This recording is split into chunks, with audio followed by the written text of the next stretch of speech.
मैं आपको हैदराबाद की जनता को भरोसा दिलाना चाहता हूं कि हम हैदराबाद को नवाब निजाम कल्चर से मुक्त होकर एक मिनी इंडिया बने ऐसा शहर बनाने की दिशा में आगे बढ़ेंगे।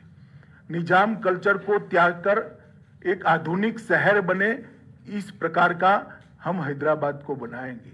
यहाँ किसी का अपीसमेंट नहीं होगा, किसी के साथ अन्याय भी नहीं होगा। इस प्रकार की नई कार्य संस्कृति का विकास हम यहाँ पर करेंगे। हम डायनेस्टी से डेमोक्रेसी की ओर जाना चाहते हैं। चाहे ओवैसी साहब की पार्टी हो, चाहे टीआरएस की पार्टी हो, हमें तो बहुत सवाल करती हैं, मगर मैं पूछना चाहता हूं कि इतने बड़े तेलंगाना में आपके परिवार के अलावे आपको कोई नहीं मिलता है जी? आपके बाद आपका परिवार ही क्यों आता रहता है और किसी में टैलेंट ही नहीं है?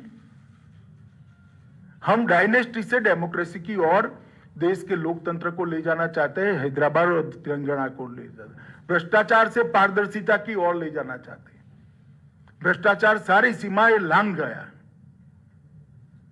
अपने अपने रहन सहन को देख लीजिए तो आपको मालूम पड़ेगा कि किस प्रकार का भ्रष्टाचार तेलंगाना की जनता ने सहन किया है। तुष्टीकरण से हम सम विकास की ओर जाना चाहते हैं। किसी का अपीसमेंट नहीं करेंगे, सबको बरोबर मौके मिलेंगे। और हैदराबाद की जनता का बहुत बड़ा हिस्सा जो अपमानित महसूस करता है अपने आप को, उनको हम भरोसा दिलाना चाहता है किसी की भी हिम्मत नहीं होगी आपको दोयम दर्जे के नागरिक बताने की। इस प्रकार का सम विकास का हम वातावरण करेंगे। बाढ़ से डूबे शहर को बाढ़ मुक्त शहर बनाना चाहते हैं।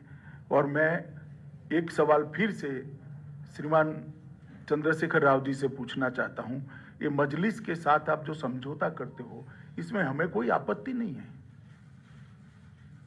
कोई आपत्ति नहीं, कर सकता है लोकतंत्र में कोई भी व्यक्ति किसी के साथ भी जाता है, मगर गुप्त समझौता क्यों करते हो?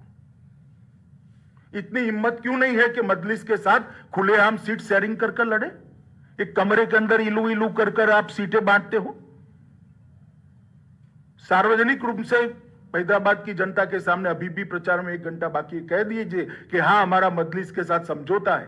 क्यों हिम्मत नहीं है आपकी? इसका जवाब केसीआर और मजलिस दोनों ने होना चाहिए।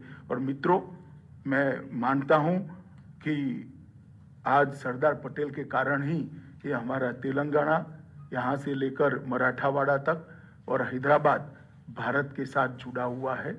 जिन्होंने उस वक्त पाकिस्तान में जाने की मुहिम चलाई थी, वो सभी संस्कृति से, ये निजाम संस्कृति से हम मुक्त कर कर एक विकसित शहर हैदराबाद को देना चाहते हैं। इसलिए मेरी हैदराबाद की जनता से करबद्ध निवेदन है कि एक मौका भारतीय जनता पार्टी को दीजिए।